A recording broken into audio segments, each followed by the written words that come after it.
Hello, everybody. This is Odin of LML90 Online here, and welcome to my long promised but delayed video of my full-on movie critic type review of all of the Indiana Jones movies.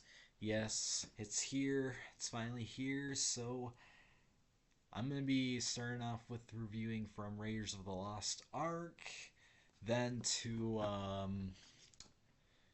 Dial of Destiny. So, I do have a script written with things put in for reference, so yeah, I will have some opinion, but this is depending how much I show that's explained. So, here we go. Let's get on to Raiders of the Lost Ark. So, Raiders of the Lost Ark is an out of body experience, a movie of glorious imagination and breakneck speed that grabs you in the first shot, hurls you through a series of incredible adventures, and deposits you back in reality 2 hours later, breathless, dizzy, wrung out, and with a silly grin on your face. This movie celebrates the stories we spent our adolescence searching for in the pulp adventure magazines, in the novels of Edgar Rice Burroughs, in comics, even in the movies. There used to be a magazine named Thrilling Wander series. No, stories. Pardon me while I've written and reading the script.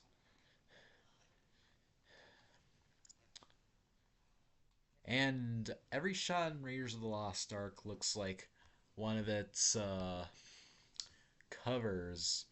It's kind of it's the kind of movie where the hero gets out of bed wondering what daring exploits and astonishing, cliffhanging, death defying threats he will have to survive in the next 10 seconds. It's actually more than a movie, it's a catalog of adventure.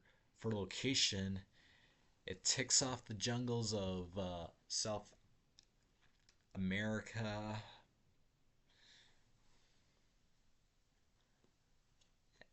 the hinterlands of Tibet, the deserts of Egypt, hidden submarine base, an isolated island, forgotten tomb.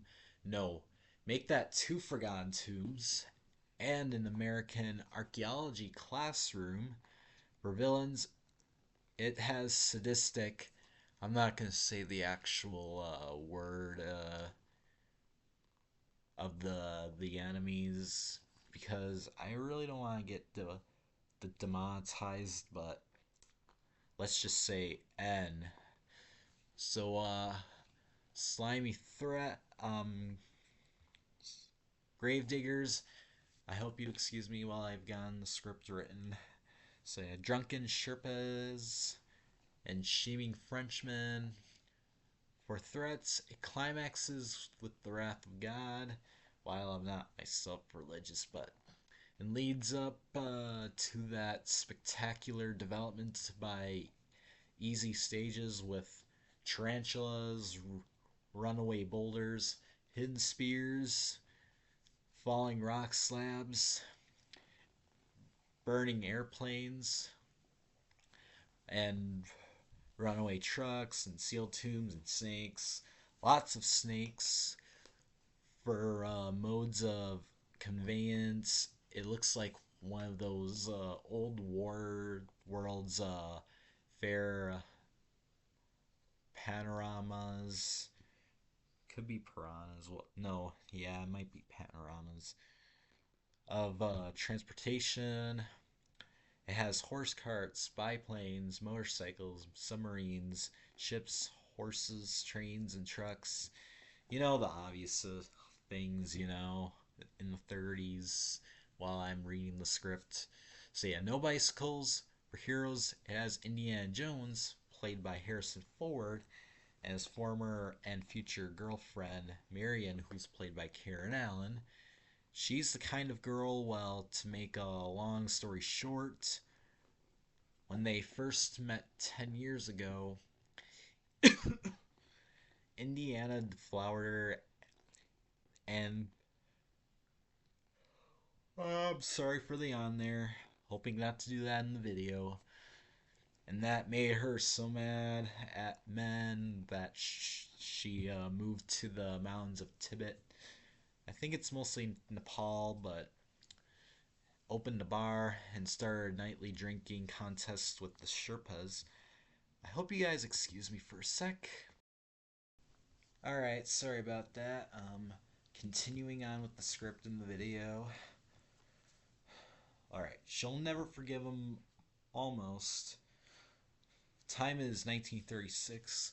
Indy is an American archaeologist who learns that the End think they've discovered the long lost resting place of the Ark of the Covenant, at the golden casket used by the ancient Hebrews to hold the Ten Commandments.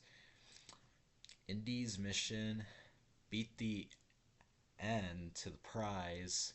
He flies to Tibet, whatever, collects Marion and a priceless medallion that holds the secret of the Ark's location, and then tries to outsmart the End. What is a little amazing about Raiders of the Lost Ark is that this plot somehow holds together and makes some sense, even though it functions primarily as a framework for the most incredible series of action and stunt set pieces I've or anyone else has ever seen in the movie. Indiana and Marion spend the entire film hanging by their fingernails, literally at one point, over a pit of poisonous snakes. They survive a series of action and stunt set pieces I have ever seen in a movie or everyone else. Wait, what? I'm sorry. I'm sorry if I fuck up. What am I reading on this script? See in the movie. So Indiana and Marion send the entire film hanging by their fingernails, literally at one point over a pit of poisonous snakes. Okay, yes. I know I do this type of thing all the time while I'm reading an article in the script. I hope you all forgive me, please. All right, I'm still new at doing these types of script writings for videos, so alright, carrying on.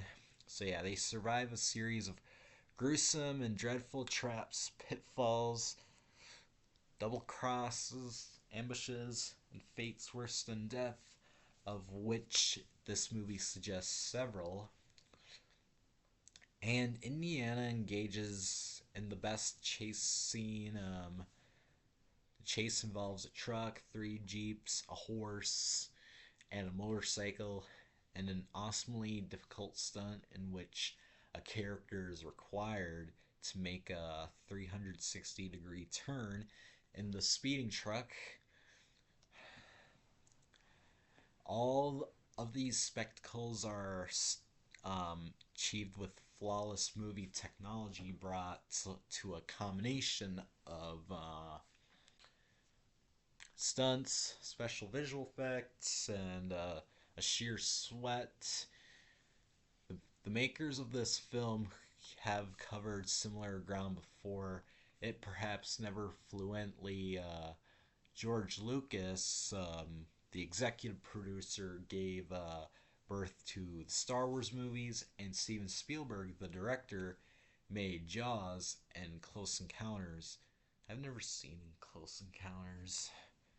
The rest of the all star crew's work includes photography by a veteran British cinematographer Douglas Slocombe, appropriately steering and haunting music by Star Wars composer John Williams, sets by Star Wars production designer Norman Reynolds, and art director Les Dilly, and countless wonderments of Richard Edlund, who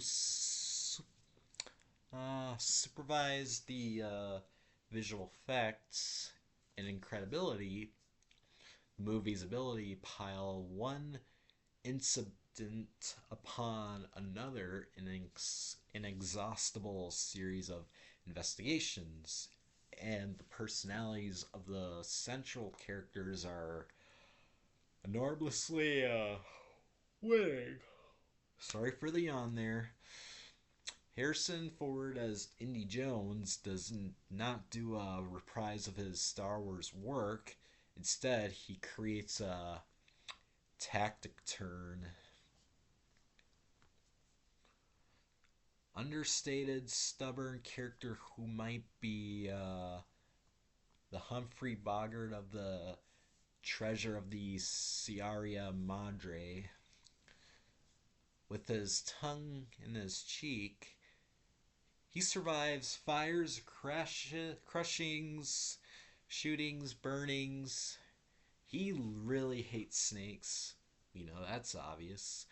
Karen Allen plays the female lead with the resilient toughness that develops its own charm. She can handle herself in any situation. She really hates snakes. Raiders of the Lost Ark is a smash-buckling adventure epic in the tradition of Star Wars, Superman, which is the Christopher Reeve one, the James Bond pictures, and all of the other multi-million dollar special effects extravaganzas. It wants only to entertain. It succeeds. Watch it with someone you know fairly well. There will be times during the film when it will necessarily like to grab somebody. When it comes to the adventure movies from the dawn block of the blockbuster, Indiana Jones and the Raiders of the Lost Ark is as perfect as a movie could get. The brainchild of George Lucas, Steven Spielberg, and screenwriter Lawrence Kasdan, the movie began as a homage to old adventure serials from the 30s and 40s before it became a legend of its own right. However, one may feel about its sequels. There is no denying the first installment is an irreplaceable piece of cinema. The action is impressive. There's some good visual effects as well. While things can be dark for children, I've enjoyed them as a kid and grew up with movies along with Star Wars. Yes, I literally grew up with Indiana Jones, like all the Star Wars movies. I enjoyed watching these movies when I was a kid while I'm going off my script. But yeah, those are all good movies. Raiders was inspired by Saturday afternoon serials. It was a series of cliffhanging predicaments strung out along the way as Indiana Jones traveled from San Francisco to Tibet, Egypt, other romantic locales or localese. It was an exotic road picture. Okay, that's Indiana Jones and the Raiders of the Lost Ark that I shared. I mean, it was just called Raiders of the Lost Ark originally, as we all know, but I do like to call it Indiana Jones and the Raiders of the Lost Ark. after Indiana Jones became a series from like Temple of Doom with last after like Temple of Doom and Last Crusade, you know. I mean, you can call it whatever you want, but I'm going to move on to Temple of Doom now. So, the Temple of Doom. Indiana Jones and the Temple of Doom is one of the greatest bruised forearm movies ever made. You know what a bruised arm movie is?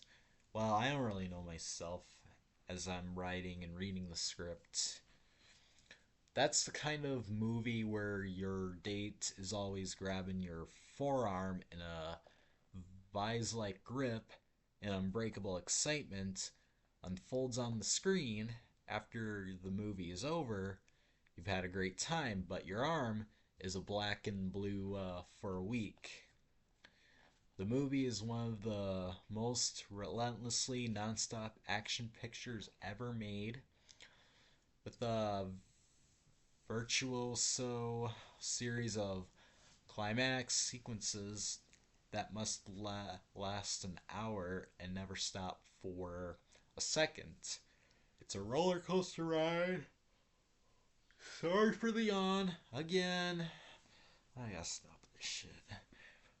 A visual extravaganza, technical triumph, and a whole lot of fun. And it's not simply a retread of Raiders of the Lost Ark, the first Indiana Jones movie.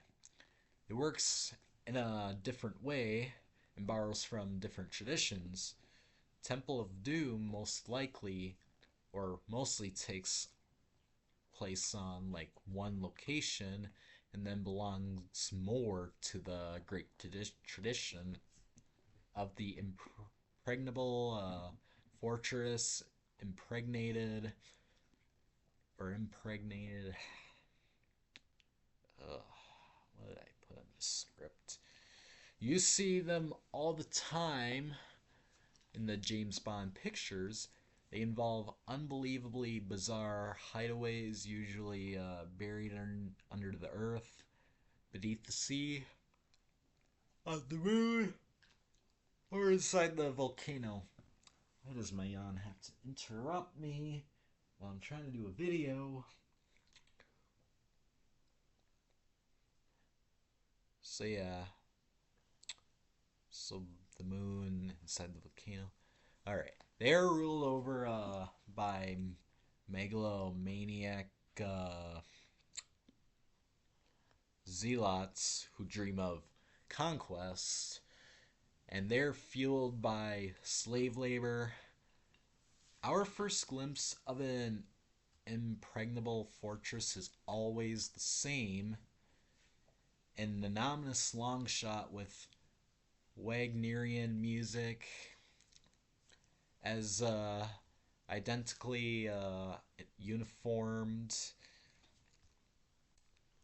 So uniform functionaries hurry about their appointed tasks. The role of the hero in a movie like this is to enter the fortress, steal the prize, and get away in one piece. This task always involves a great difficulty, horrendous surprises, unspeakable dangers, and a versatile chase sequence.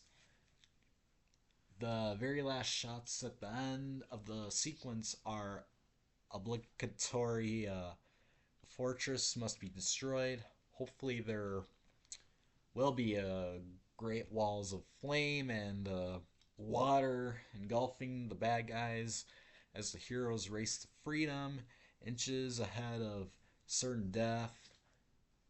But enough of intellectual film criticism. Let's get back to Indiana Jones. As Temple of Doom opens, Indiana is in a nightclub somewhere in Shanghai. Killers are after him. He escapes in the nick of time, taking along a beautiful nightclub floozy, played by Kate Capshaw, and accompanied by his trusty young sidekick, Short Round, who was played by Ki Kwan. Their getaways leads them back into a series of adventures. Flight over the Himalayas, a breathtaking escape from a crashing plane, and meeting with the village leader who begs Indiana to find and return the village's pressure magic jewel, stone which disappeared along with all the village's children. Indiana is a plucky, cheap, and greased then. So, like, then there's a dinner in the palace of a sinister local lord. I hope you guys excuse me. I'm gonna turn my light on so y'all can see me a little better. I mean, I guess you can see me fine while I see my recording, but okay, that should be better. I can't remember if I had the light on before earlier, but making this video, or maybe after, but yeah. Alright, continuing with the script. The dinner scene, by the way, also is lifted from James Bond, where it's obligatory part of every adventure. James is always promised to a sure death, but treated first to an elegant dinner with his host, who boasts of his power and takes inordinate pride in being a sophisticated host. After Indiana and Willie retire for the night, there's the movie's only slow sequence in which such matters as love are discussed. Make some popcorn. I don't know why I add that in the script, but anywho, then the movie's second half opens with a breathtaking series of adventures involving the mines beneath the palace. Mines are that have been turned. Sorry, yawning. So like turned into a vision of hell. The set design, art direction, special effects, and sound effects inside this underground Hades are among the most impressive achievements in the whole history of Raiders and Bond style thrillers. As dozens of little kids work on chain gangs, the evil Maha. Hold on. Mahajaraja.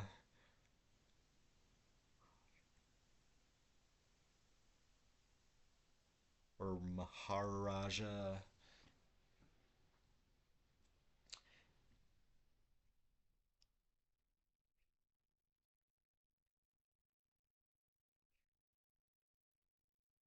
Yeah, okay, I'm sorry for struggling there. Keeps them in slavery by using the sinister powers of the missing jewel and its two mates. Indiana and his friends look on in astonishment. And then Indiana attempts to steal back the jewel. Some of the film's great set pieces now take place. Human victims are lowered into a subterranean or however you say it, but enough Stalin, but volcano in a steel cage. Weird rituals are celebrated, and there's a chase scene involving the mine's miniature railway. Chase has to be seen to be believed. Spielberg has obviously studied Buster Keaton's The General. I have not seen that movie that released in 1927. The silent classic that solved the obvious logistic problem of a chase on railway tracks, i.e., do what to do about the fact that the one train seemingly always has to be behind the other one as Indiana and friends hurtle in the little out of control mine car. The pressures are behind, ahead, above, below, and beside them, and the scene will wring you out and leave you breathless. Indiana Jones and the Temple of Doom makes no apologies for being exactly what it is: accelerating, manic, wildly imaginative, uh, escapism. It may, it may be too dark for some, but Indiana Jones and the Temple of Doom remains an ingenious adventure spectacle that showcases one of Hollywood's finest filmmaking teams in vintage form. Yes, we know all the Indiana Jones movies are a little dark for children. We get that, even if it's mentioned a lot in the scripts, but they're still enjoyable. Moving on to The Last Crusade. While I check my phone. Okay, so there is a certain style of illustration that appeared in the boys' adventure magazines of the 1940s. In those innocent publications that have been replaced by magazines on like punk lifestyles and movie monsters, the illustrations were always about the same. They showed a small group of. Oh my god, stop yawning, please. Please, damn it. Okay, so small group of swarthy men hovering over a treasure trove with greedy grins of their bearded faces, while in this foreground, two teenage boys peered out from behind a rock in wonder and astonishment. The point of the of view was always over the boys' shoulders. The reader was invited to share this forbidden glimpse of the secret world of men. Indiana Jones and the Last Crusade begins with just such a scene. Director Steven Spielberg must have been paging through his old issues of Boy's Life and thrilling wonder tales down in the basement. Hollywood escapist movies have become too jaded and cynical, and they have lost the feeling that you can stumble over astonished, outs, astounding adventures just by going on a hike with your scout troop. Spielberg lights the scene in the strong basic colors of old pulp magazines. When the swarthy men bend over their discovery, it seems to glow with a light of its own, which bathes their faces in a golden glow. This is the kind of moment that can actually justify a line like it's mine, all mine, although Spielberg does not go so far. One of the two kids behind the boulder is, of course, the young Indiana Jones, but he is discovered by explorers plundering an ancient treasure and escapes just in the nick of time. The sequence ends in an adult claps a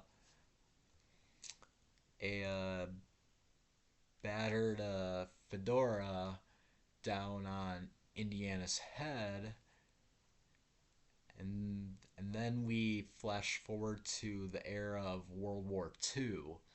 The opening sequence of this third Indiana Jones movie is the only one that seems truly original, or perhaps recycles magazines from the 1940s pulps and serials that Spielberg has not borrowed before. The rest of the movie will not come as a surprise to students of Indiana Jones, but then, how could it? The Jones movies by now have defined a familiar world of death defying stunts, vertigo chases, dry humor, and the quest for impossible goals in unthinkable places.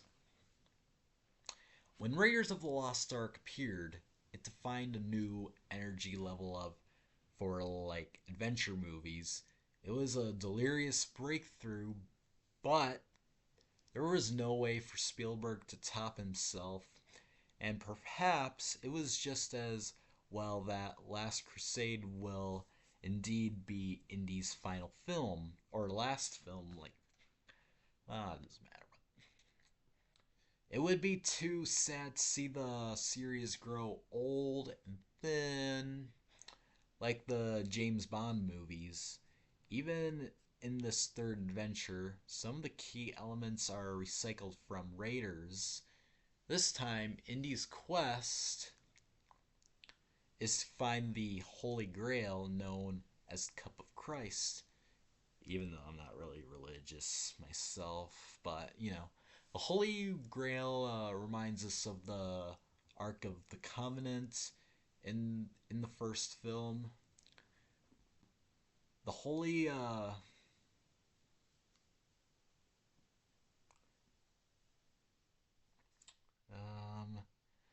I'm sorry guys. I've gotten myself lost in the script. Okay. Okay, so here we go. Of of the Covenant in the first film. So and in both cases, the chase is joined by the end villains. Alright, still not trying to say the word out loud to prevent demonetization. So, the new element this time is how Spielberg fills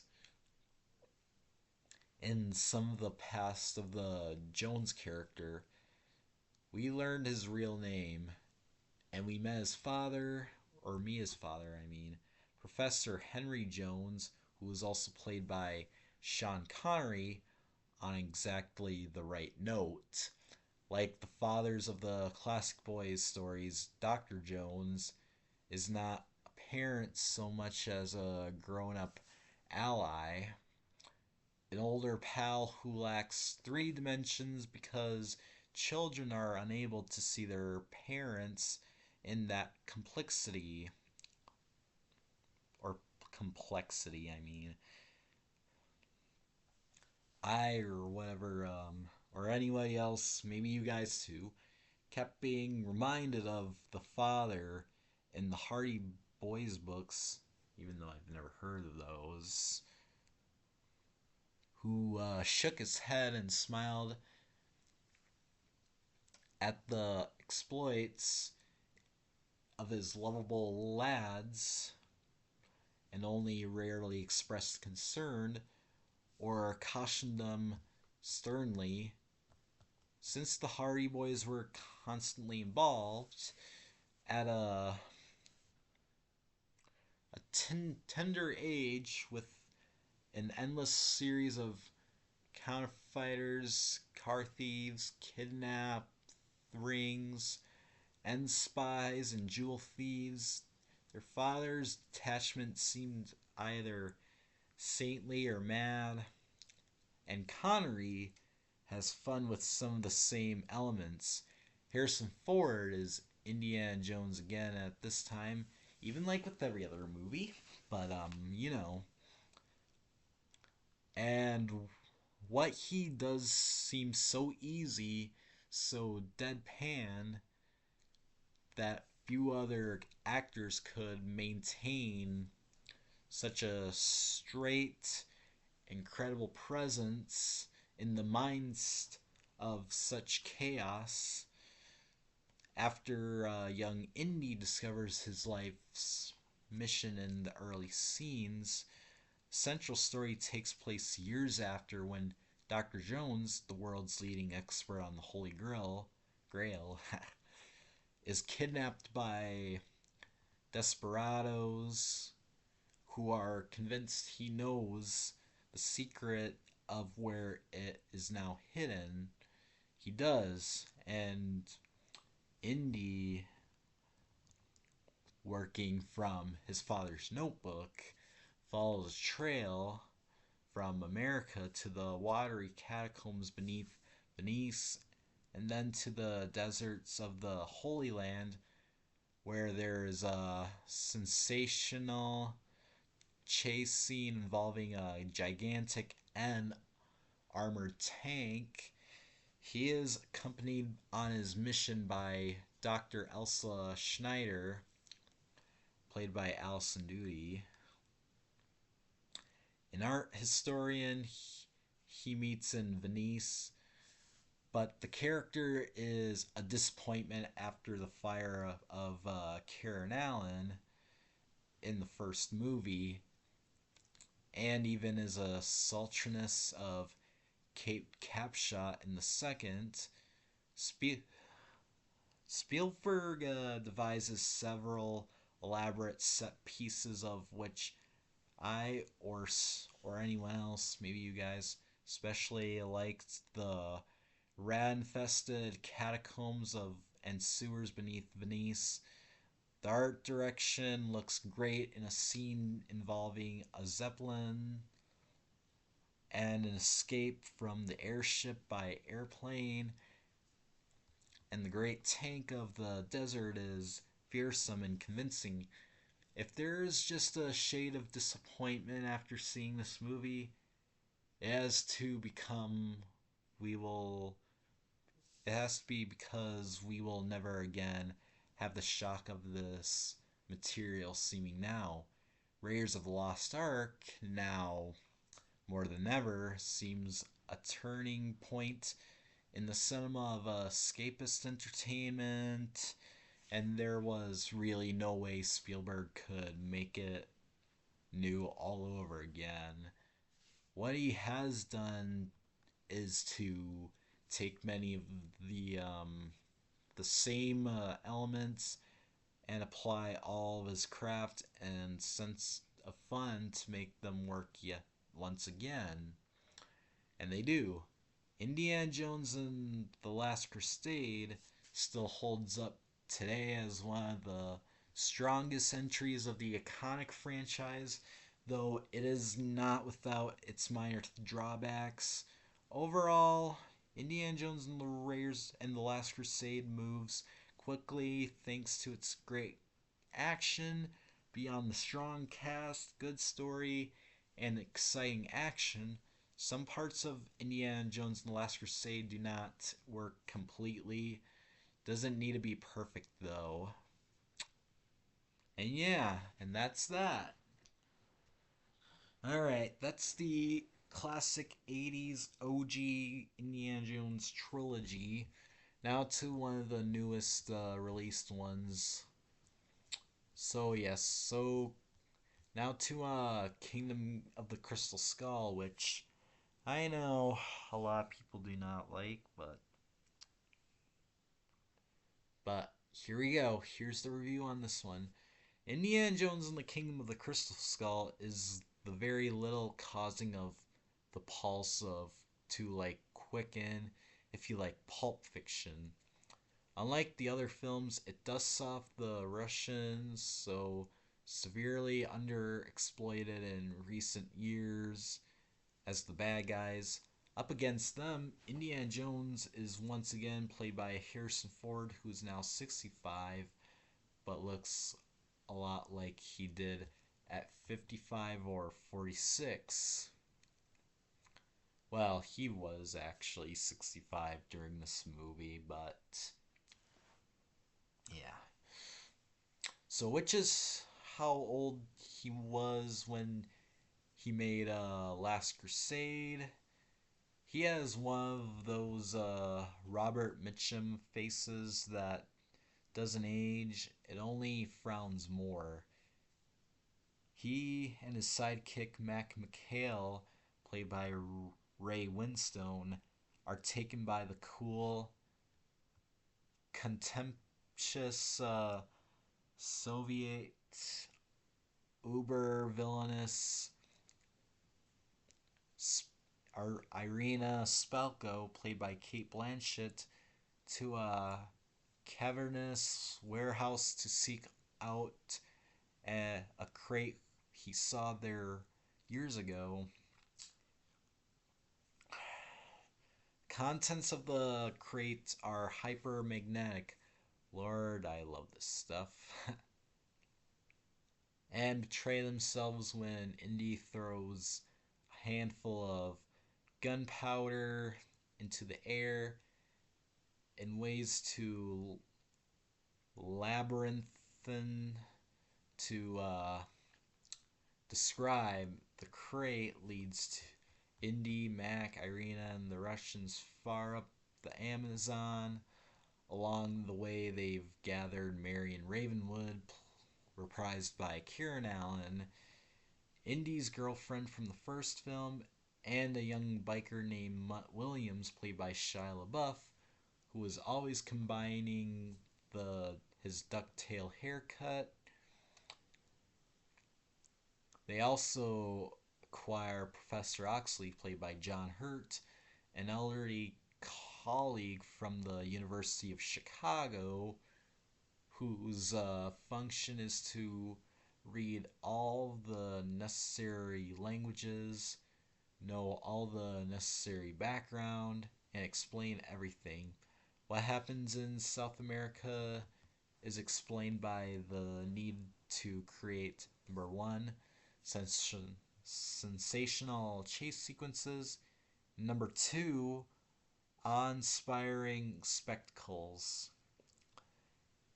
We get such sights as two dueling Jeep-like vehicles racing down parallel roads.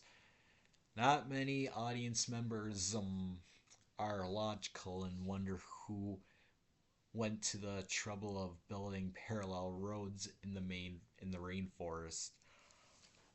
Most of those of the major characters eventually find themselves at the wheels of both vehicles. They lead or are thrown from one to another, and the vehicles occasionally leap right over one another. That Irina is something. Her backups are mostly just atmosphere, useful, or pointing their rifles at Indy, but she can fight, shoot, fence, drive, leap, kick, and keep on all night. All leads to the discovery of a subterranean. I can't even pronounce that while I'm reading the script. Chamber beneath an ancient pyramid where they find an ancient city made of gold and containing a crystal skull and a crypt. It's a so yeah, it's a crystal skull in a crypt. What? Why do I put in the same details in the script? Anyway, leading Irina to utter the orgasmic words, "I want to know." In appearance, the skull is a cross between the aliens of the special edition of Spielberg's Close Encounters of the Third Kind and the hood ornaments of the 1950s Pontiacs, or however you say it. What is the function of the chamber? It's a portal to another dimension. Oxley says Indy is sensible. I don't think we want to go that way. It is astonishing that the protagonists aren't all killed 20 or 30 times, although Irina will become the woman who knew too much as advanced age Orthodoxly, tirelessly jumps between vehicles, survives fire and flood, and falling from the great heights, and would win an on American Gladiator. Relationships between certain other characters are of interest since A, the odds are against him finding themselves together are astronomical. Astronomical. Man, I can't even read anything. What he put on the script. And B, the odds against them not finding themselves together in this film are incalculable. What else is there? Apart from mentioning the blinking red digital countdown and the moving red line tracing a journey on a map. Well, if you like the other Indiana Jones movies, you will like this one. Well, I'm not sure if you guys would, but. And that if you did not, a critic trying to place it into a hierarchy with the others would probably keep a straight face while recommending the second pound of sausage. Indiana Jones and the Kingdom of the Crystal Skull received mixed reviews, with praise for its own action sequences and nostalgia, but criticism for its plot and character development. For positive aspects, the film is noted for its thrilling action sequences and edge of your seat moments, reminiscent of the earlier films in the franchise. Many reviews emphasized and nostalgic value of seeing Ford reprise his role, with some describing the experience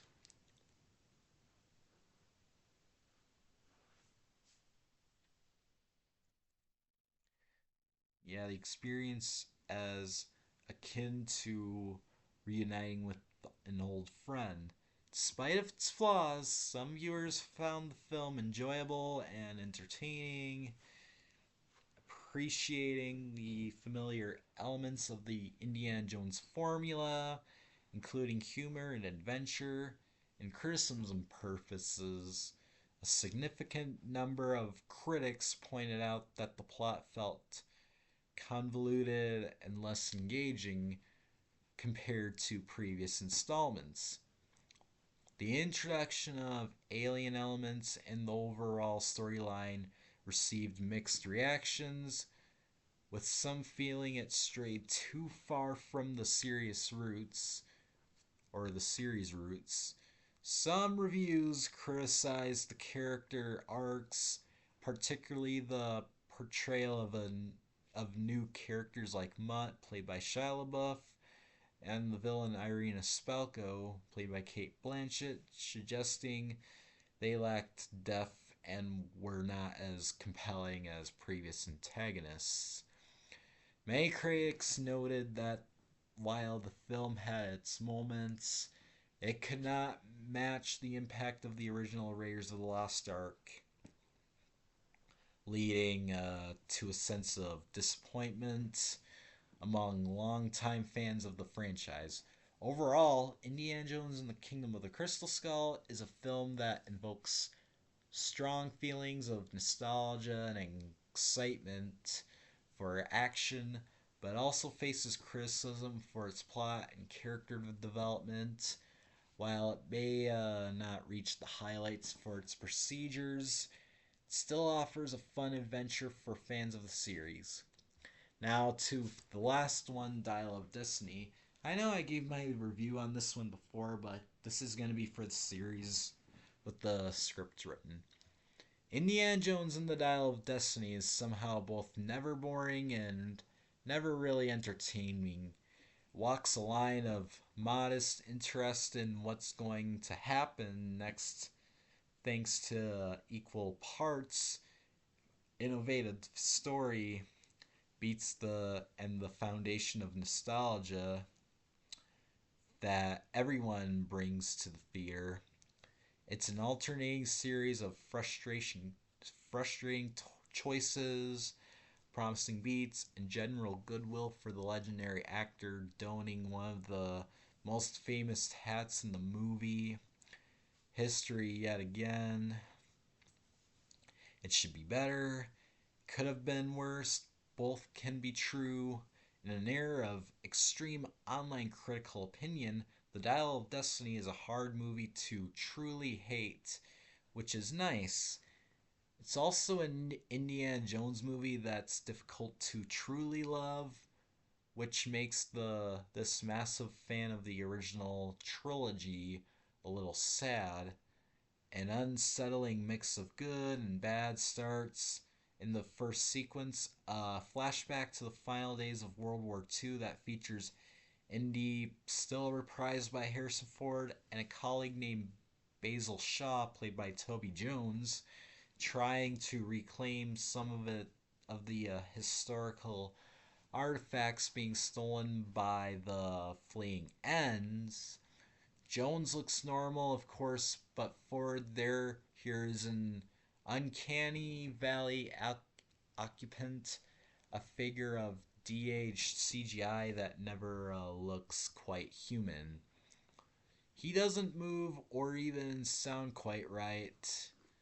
It's the first but not the last time in The Dial of Destiny, while in which it feels like you can't really get your hands on what you're watching. It steps up a standard of overused effects that are the film's greatest flaw. We're watching Indiana Jones in the end of World War II, but the effects are distracting instead of enhancing. It's a shame too because of the structure of the prologue is solid. Indy escapes capture from a N played by Thomas Gretschman, but the important introduction here is that of a N strophicist,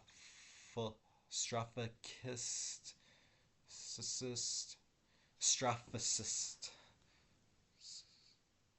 uh, named Jurgen Voller, a DH Mads Mikkelsen, who discovers that while looking for something called Lance of Longinus, the Ents have stumbled upon half of the Antikythera or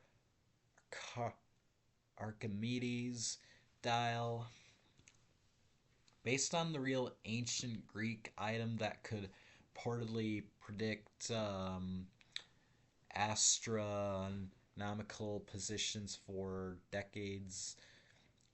The dial is given the magical indie franchise treatment in ways, with what being said, it isn't explicitly religious as items like the Ark of Covenant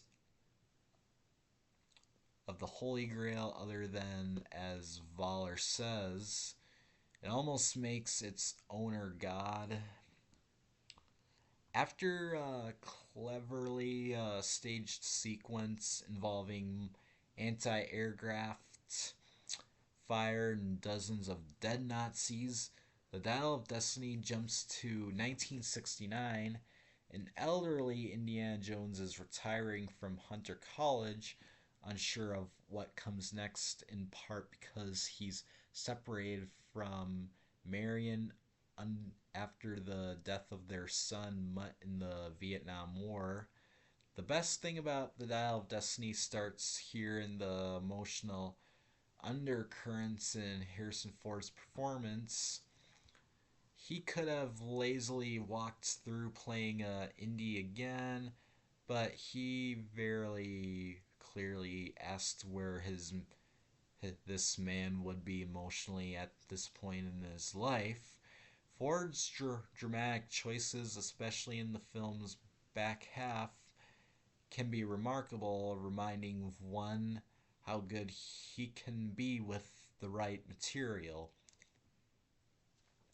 His work here made me or everyone or who else truly hope that he gets a brilliant drama again in his career. Kinda he made more often in the 80s. But back to the action adventure stuff before he can put his retirement gift away. Indy is whisked off on an adventure with Helena Shaw, played by Fiona Waller Bridge, the daughter of Basil and goddaughter of Indy. Turns out that Basil became obsessed with the dial after their encounter with it a quarter century ago, and Indy told him he would destroy the half of the dial they found. Of course, Indiana Jones doesn't destroy historical artifacts as they're getting the dial from the storeroom. They're attacked by Voller and his goons, leading to a horse chase through the subway during a parade. It's a cluttered, awkward action sequence with power that's purely nostalgic, and an iconic hero riding a horse through a parade being thrown for someone else.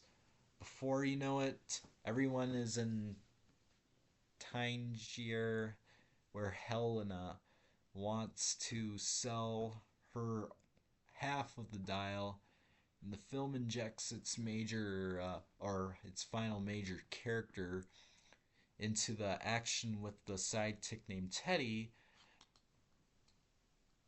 reprised by Ethan Isidore. From here, the Dial of Destiny becomes a traditional indie chase movie with Jones and his team trying to stay ahead of the bad guys while leading them to what they're trying to uncover. James Mangold has delivered on old man hero action before the before with the excellent Logan, but he gets lost on the journey here, unable to stage action sequences in a way that's anywhere near it's as engaging as how Steven Spielberg does the same. Yes, we're in a different area. CGI is more prevalent, but that doesn't excuse clunky, awkward, incoherent action choreography. That basic action structure often falls apart in the Dial of Destiny. There's a car chase scene through Tangier that's incredibly frustrating, a blur of activity that should work on paper but has no weight and no real stakes. A later scene in the shipwreck that should be claustrophobic is similarly clunky in terms of basic composition. I know not everyone can be Spielberg, but a simple framing of the action sequences in Raiders of the Lost Ark and even Indiana Jones and the Last Crusade is gone here, replaced by sequences that cost so much that they somehow elevated the budget to 300 million. I wished, or maybe most people wished early and often to see the movie's 100 million version. The Dial of Destiny works much better when it's less worried about spending and massive bus spending that massive budget. When Indy and Helena get to actual treasure hunting and John Williams' Alzheimer theme kicks in again, the movie clicks. It ends with a series of events and ideas that would have been foregrounded more in the 130 minutes and that preceded it.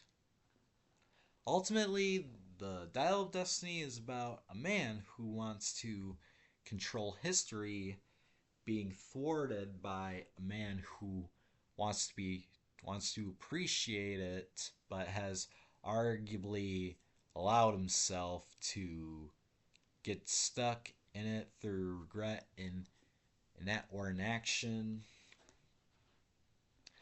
There's a power emotional center here, but it comes too late to have the impact it could have with a stronger script. One senses that the script was sanded down so many times by producers and rewrites that lost some of the rough edges it needed to work. Spielberg reportedly gave Mangold some advice when he passed the whip to the director, telling him its couple of trailers don't become as entertaining as a great movie. There has been a couple of mixed reception, especially with being done by Disney like the Star Wars films. Not many people like Theo Waller-Bridge, no, never undermining the rumors of her role of Helena taking on the mantle of the next Indiana Jones, building a disconnection from the adventure. Alright, so that's Dial of Destiny. Now for my conclusion on all the movies. The whole franchise has been my favorite to grow up with. There are so many connections. There are some connections with Star Wars and E.T. despite the Easter eggs. I honestly don't know if the other films share the universe like The Mummy, Uncharted, Rocketeer, and Jungle Cruise. There's similar atmospheres along with the shared action and adventure. All in all, that's my full-on review on Indiana Jones and the Dial of Destiny. An excuse for how I've sounded while I was reading the script. Especially with 3 times I've tried recording it, and this is my third attempt now, and final attempt after doing my full-on Star Wars review. But yeah, this is my full-on video reviewing video on Indiana Jones, on all the Indiana Jones movies. I hope you guys enjoyed. There will be another review like video soon, but it's gonna be on the same director, which I'm starting off with the Quentin Tarantino ones. Then there will be these one-shot videos from like George Lucas, Steven Spielberg. But yeah, if you guys liked what you saw, please do not interrupt. Please, Jan. Okay, so if you guys liked what you saw, you make sure you click like and subscribe, leave a comment down below, and join my Discord fan server and follow me on Instagram. I'll have links in the description down below, and I'll see you guys in the next video. Goodbye!